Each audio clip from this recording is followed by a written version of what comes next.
Welcome students. आज आपका फिर से स्वागत है मेरे YouTube channel my life my way पर। तो आज हम देखते हैं पेपर 1 के भाग 3 से पर्यावरण अध्ययन पर 30 प्रश्न उत्तर। तो आइए हम पहला प्रश्न देखते हैं। पर्यावरण अध्ययन की एक शिक्षिका निम्नलिखित कारणों से अपनी कक्षा का प्रारंभ कुछ मुख्य प्रश्न पूछते हुए करती है। तो इनमें से सबसे कम प्राथमिकता वाला कारण कौन सा है? कौन कौन सा कारण है, इसमें कौन सा कम महत्व का जो कारण है वो हमें बताना है। तो पहला ऑप्शन पढ़ते हैं, शिक्षार्थियों का चिंतन सीमित किया जा सकता है। तो ये सीमित क्यों करना है? सीमित ये हमें लगता है, ये इस पे सोचते हैं हम, फिर आगे पढ़ते हैं। शिक्षार्थियों का चिंतन उद्दीप्त किया जा सकता है, ये सही बात है। उद्दीप्त करना है, बढ़ाना है। प्रश्न शिक्षार्थियों में उत्सुकता जगाते हैं, ये भी सही है। प्रश्न प्रकरण को संदर्भ परक बनाने में मदद करते हैं, ये भी सही है। तो जो कम महत्व रखता है, यहाँ पर सीमित जो है ये यूं ही बता रहा है कि यह उद्देश्य नहीं हो सकता, इसलिए जो सबसे कम उद्देश्य वाला है वो 1 नंबर ही होगा, इसलिए इसका आंसर होगा 1 नंबर। अगला देखते हैं 62 नंबर।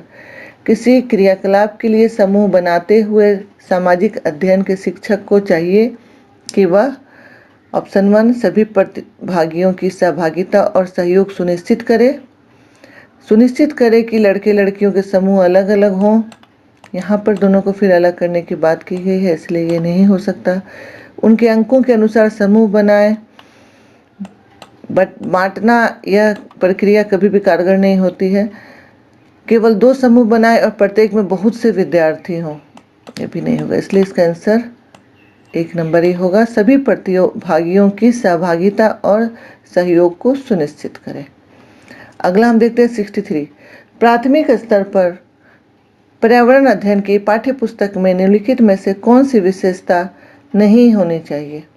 यह प्राथमिक स्तर की बात यहाँ पर हो रही है, तो जो नहीं होनी चाहिए वो हमें बतानी है। पहला देखते हैं, यह प्राकृतिक और समाज सांस्कृतिक परिवेश को एकीकृत तरीके से प्रस्तुत करती है। यह शिक्षार्थियों की वैविध्यपूर्ण पृष्ठभूमि की जरूरतों को पूरा करती है। यह वास्तविक कहानियों और घटनाओं को शामिल करती है। यह परिभाषाओं और अमूर्त अवधारणाओं की व्याख्या करने पर ध्यान केंद्रित करती है। तो जो नहीं होगा, बाकी जो होगा वो ठीक है, जो नहीं होगा वह 4 नंबर है। अमूर्त अवधारणाओं की व्याख्या करने पर ध्यान केंद्रित करती है, ये नहीं है। अगला हम देखते हैं 64। पर्यावरण अध्ययन शिक्षण के संदर्भ में राष्ट्रीय पाठ्यचर्या की रूपरेखा NCF 2005 निम्नलिखित में से किसे प्रस्तावित नहीं करती? पहला, विषयानुसार उपागम, बच्चों के अनुभवों और संदर्भों से जोड़ना, हस्तपरक क्रियाकलाप, तकनीकी शब्दावली से परिचित कराना। तो तकनीकी शब्दावली से परिचित कराना यह NCF के 2005 के रूपरेखा में नहीं है। अगला हम देखते हैं 65 नंबर। प्राथमिक स्तर के शिक्षार्थियों में मानचित्र बनाने और समझने के लिए निम्नलिखित में से किन कौशलों के विकास की आवश्यकता होती है? तो ये प्राथमिक स्तर के शिक्षार्थी हैं और उन्हें मानचित्र बनाने के लिए किन कौशलों की विकास की आवश्यकता है? तो इसमें से देखते हैं कि कौन कौन सा होगा, कौन कौन सा नहीं होगा। स्थानों की सापेक्ष स्थिति की समझ, स्थानों की सापेक्ष दूरी और दिशाओं की समझ, प्रतीकों और स्केल पैमाने की समझ, स्केल पैमाने के अनुसार स्पष्ट ड्राइंग बनाना। तो इसमें सही होगा, स्थानों के सापेक्ष स्थिति की समझ होनी चाहिए, स्थानों की सापेक्ष दूरी और दिशाओं की समझ भी होनी चाहिए, और प्रतीकों और स्केल इसकी भी समझ होनी चाहिए। इसलिए ABC ये तीनों सही है, तो इसका आंसर होगा ये 3 नंबर। अगला हम देखते हैं 66 नंबर प्रश्न। प्राथमिक कक्षाओं में पर्यावरण अध्ययन पढ़ाने के लिए निम्नलिखित में से कौन सा उद्देश्य संबंधित नहीं है? प्राथमिक कक्षाओं में पर्यावरण अध्ययन पढ़ाने के लिए कौन सा उद्देश्य संबंधित नहीं है? पहला ऑप्शन देखते हैं, भौतिक और सामाजिक परिवेश के प्रति संवेदनशीलता विकसित करना, विज्ञान के आधारभूत प्रत्ययों और सिद्धांतों को रटकर याद करना, इसलिए ये नहीं होगा, इसलिए यही इसका आंसर होगा। जो नहीं है वो बताना है, तो 2 नंबर होगा। अगला देखते हैं 67। पर्यावरण अध्ययन की प्रकृति निम्नलिखित का समर्थन नहीं करती। इसमें भी जो अध्ययन की प्रकृति जिस चीज़ का समर्थन नहीं करती है वो बताना है। बच्चों को खोज करने के लिए पर्याप्त स्थान मिले, बच्चे कम गलतियां करें। बच्चे तो गलतियां करेंगे, गलतियों से ही सीखेंगे, इसलिए ये होगा जो समर्थन नहीं करती, ये होगा। अगला देखते हैं 68।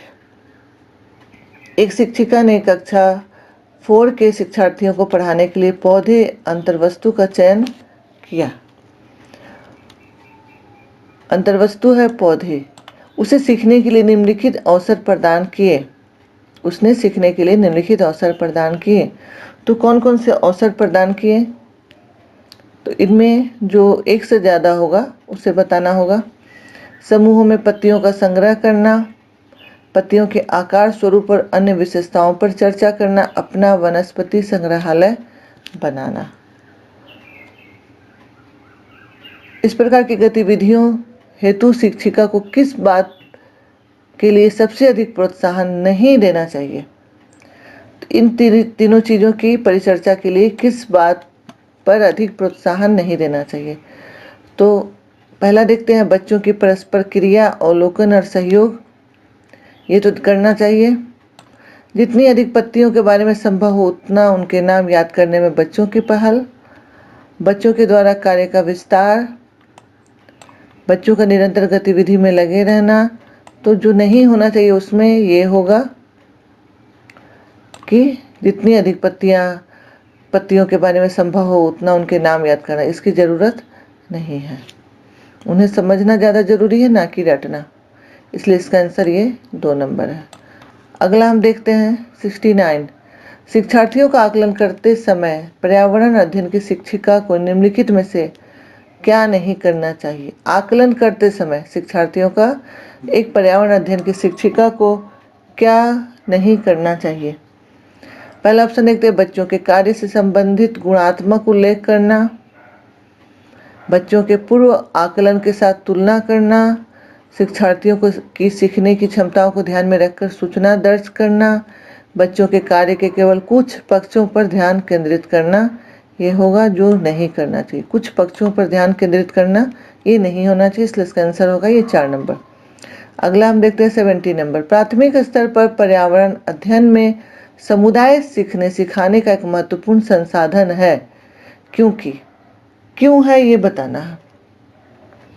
यह वास्तविक स्थितियों में सीखने के अवसर उपलब्ध कराता है। यह एक बहुत सस्ता संसाधन है। यह सिर्फ यह कारण नहीं हो सकता है। यह आसानी से उपलब्ध होने वाला संसाधन है। इस वजह से इसका महत्वपूर्ण यह नहीं है। इसमें समझदार और बुजुर्ग व्यक्ति रहते हैं, ये भी कारण नहीं होगा। इसलिए ये होगा क्योंकि यह वास्तविक स्थितियों में सीखने के अवसर उपलब्ध कराता है। 71 नंबर देखते हैं हम प्रश्न। कोई व्यक्ति 30 अगस्त 2015 को किसी एक्सप्रेस ट्रेन में अहमदाबाद से त्रिवेंद्रम जाने के लिए बैठा। यह ट्रेन 13:30 बजे अहमदाबाद से छूटी और 1 सितंबर 2015 को 7:30 बजे त्रिवेंद्रम पहुंची। यदि अहमदाबाद से त्रिवेंद्रम के बीच की दूरी 2268 किलोमीटर है, तो इन दोनों स्टेशनों के बीच की औसत चाल, स्टेशनों के बीच ट्रेन की औसत चाल क्या थी? यह मैथ्स का क्वेश्चन है, इसलिए आप इसे हल कर सकते हैं खुद भी। इसका आंसर है ये 3 नंबर। अगला हम देखते हैं 72। गुरप्रीत पहली बार रेलगाड़ी से नई दिल्ली से चेन्नई गया। अपनी रेल यात्रा में उसकी गाड़ी के द्वारा निम्नलिखित में से किस नदी को पार करने की संभावना नहीं है? दिल्ली से चेन्नई के बीच में कौन सी नदी नहीं पड़ती है वो हमें बताना है। तो नर्मदा, गोदावरी, गंगा, ये गंगा नदी उस बीच में नहीं पड़ती है, इसलिए इसका आंसर होगा गंगा। हम देखते हैं 73 नंबर प्रश्न, हमारे देश में निम्नलिखित स्थानों में से कौन सा ठंडा रेगिस्तान है? ठंडा रेगिस्तान कौन सा स्थान है? तो ऑप्शन पढ़ते हैं, दार्जिलिंग, जैसलमेर, लद्दाख और मेघालय। तो इसका आंसर होगा ये लद्दाख जो है वो ठंडा रेगिस्तान है। अगला देखते हैं, कक्षा 5 की पर्यावरण अध्ययन की पाठ्य पुस्तक का एक पाठ उसी से ठंडा उसी से गर्म डॉक्टर जाकिर हुसैन द्वारा लिखी गई एक कहानी है। उन्होंने बच्चों के लिए ऐसी कई कहानियाँ लिखी हैं। अपनी मृत्यु के समय वे थे, जाकिर हुसैन अपनी मृत्यु के समय किस पद पर थे? तो जाकिर हुसैन अपनी मृत्यु के समय भारत के राष्ट्रपति थे। अगला देखते हैं 75, खाद्य संरक्षण के लिए निम्नलिखित में से कौन सा जोड़ा ठीक नहीं है? खाद्य के संरक्षण के लिए जो ठीक नहीं है वो हमें बताना है। कच्चा आम, अचार, आलू, चिप्स, दूध, पनीर, सेब, जैम। तो खाद्य के संरक्षण के लिए जो नहीं है सही वो दूध से पनीर बनाना। अगला देखते हैं 76, घरों के नीचे दी गई विशिष्टताओं पर विचार कीजिए। निचली मंजिल में कोई खिड़की नहीं, पेड़ के तनों की लकड़ी से बनी ढालू छतें, पत्थर के खंभों पर जमीन से लगभग 10-12 फुट ऊंचाई पर बने घर, पत्थर, गारा और चूने से बनी मोटी दीवारें, लकड़ी के फर्श। लेह और लद्दाख के घरों में ऊपर दी गई कौन कौन सी विशिष्टताएं पाई जाती है? तो कोई निचली मंजिल में कोई खिड़की नहीं, ये सही है। उसके बाद हम देखते हैं पेड़ की तनों की लकड़ी से ये नहीं होगा।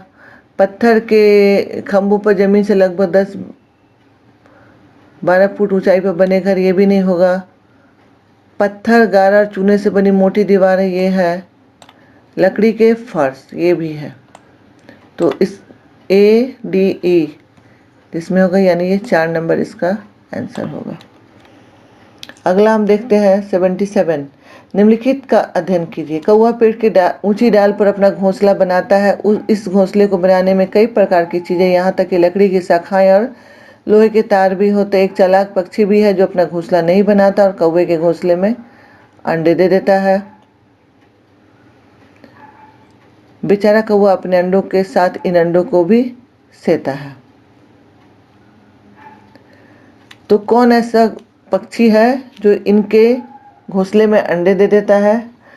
हम सब बचपन से जानते हैं कि कोयल ही वह पक्षी है जो यह चालाकी करता है।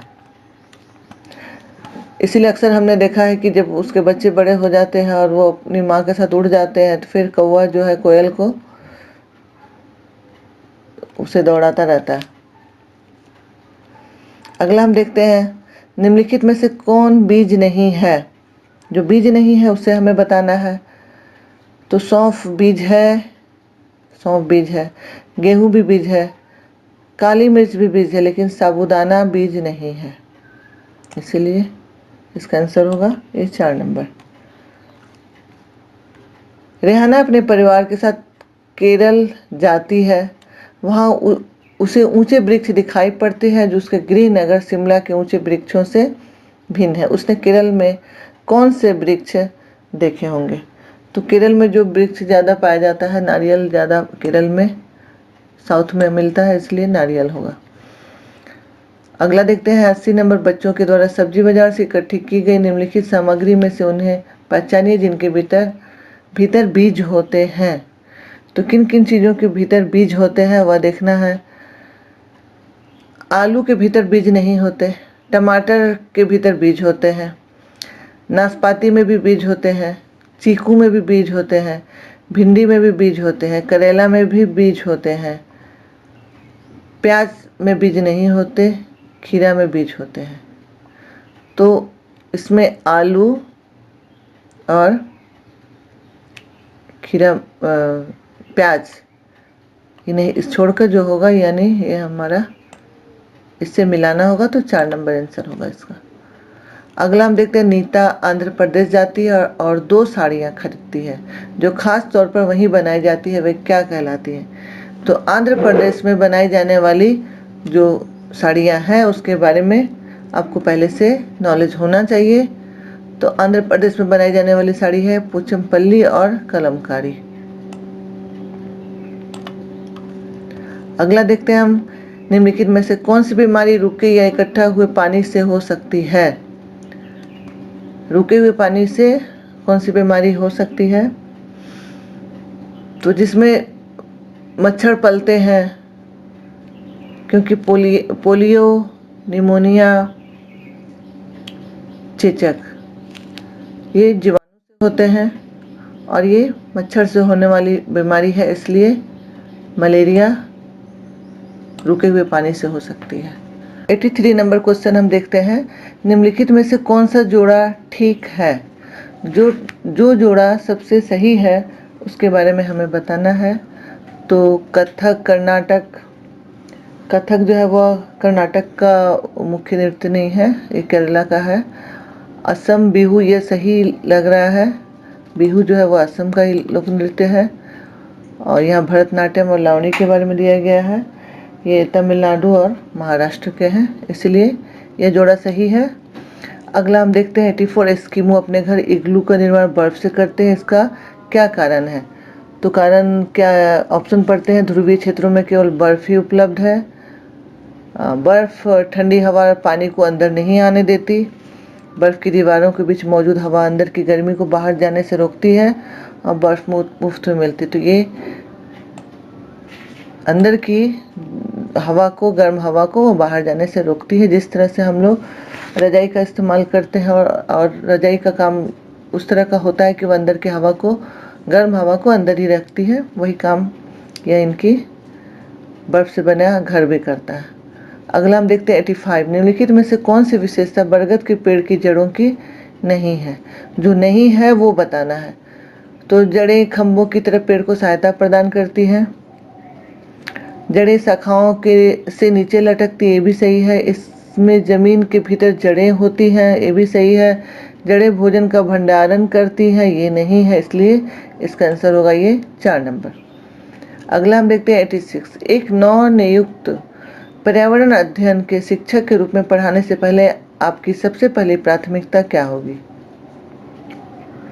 पहले से पाठ्य योजना तैयार करना, कक्षा में धीमी गति से सीखने वाले शिक्षार्थियों की पहचान, शिक्षार्थियों के लिए पाठानुसार विस्तृत नोट्स तैयार करना, शिक्षार्थियों का समाज सांस्कृतिक प्रोफाइल विवरण तैयार करना।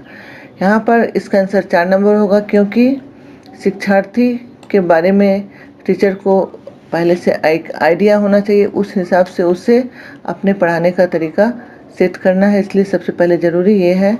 इसका आंसर 4 नंबर होगा। 87, कविताएं और कहानियाँ पर्यावरण अध्ययन की अंतर्वस्तु को पढ़ाने में प्रभावशाली हैं। ऐसा इसलिए है क्योंकि कविताएं और कहानियाँ क्या काम करती है? तो इसे हम देखते हैं, बच्चों के परिवेश का समृद्ध चित्रण कर सकती है,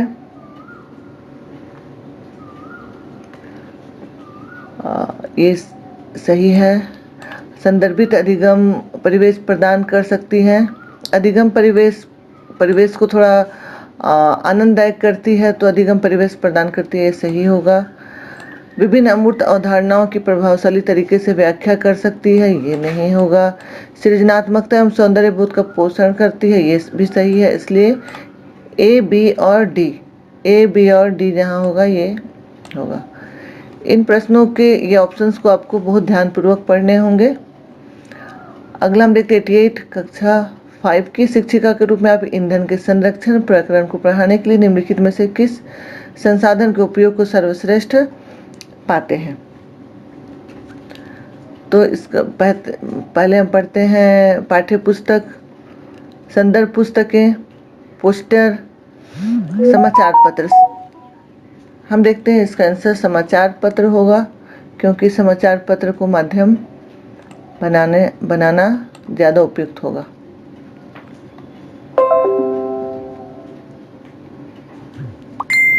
अगला प्रश्न हम देखते हैं 89, कक्षा 4 की एक शिक्षिका शिक्षार्थियों से कहती है कि वे अपने कार्य पत्रक, अवलोकन, रिपोर्ट और सत्र में एकत्रित की गई सामग्री को एक फोल्डर में डाल दें। इन फोल्डरों को कहा जा सकता है, क्या कहा जा सकता है इन फोल्डरों को? घटना वृत्तांत अभिलेख, पोर्टफोलियो, दत्त कार्य, परियोजना कार्य, इसे पोर्टफोलियो कहा जा सकता है। अब हम आखिरी प्रश्न देखते हैं 90 नंबर। एनसीईआरटी की पर्यावरण अध्ययन की कक्षा 5 की पाठ्यपुस्तक में सुनीता अंतरिक्ष में शीर्षक पाठ स्पेसशिप में अंतरिक्ष यात्री सुनीता विलियम्स के अनुभवों का वर्णन करता है। इसे शामिल करने का क्या कारण हो सकता है? तो पहला ऑप्शन हम देखते हैं, यह घटना अंतरिक्ष यात्रियों की जिंदगी में झांकने का अवसर देती है, ये सही है। यह घटना स्पेसशिप में भौतिक स्थितियों का वर्णन करती है, ये भी सही है। तीसरा देखते हैं, यह घटना स्त्री पुरुष लिंग रूढ़िवादिता को चुनौती देती है, तो चुनौती देती है, ये भी सही है। यह घटना गुरुत्वाकर्षण की अवधारणा को समझने में मदद करती है, नहीं, यह सुनीता पर केंद्रित है, तो इसलिए यह नहीं होगा। तो ए बी सी जिसमें होगा वो आंसर होगा, इसलिए 3 नंबर इसका आंसर सही है। इसके साथ ही हमारी 30 प्रश्नों की श्रृंखला अब यहाँ पर ख़त्म होती है और अपने अगले वीडियो में मैं कुछ और अपने इस तरह के प्रश्न उत्तरों के साथ आपसे मिलती हूँ। तब तक के लिए मेरा वीडियो लाइक करना, शेयर करना ना भूलें और सब्सक्राइब नहीं किया तो सब्सक्राइब कर दें। वीडियो देखने के लिए धन्यवाद।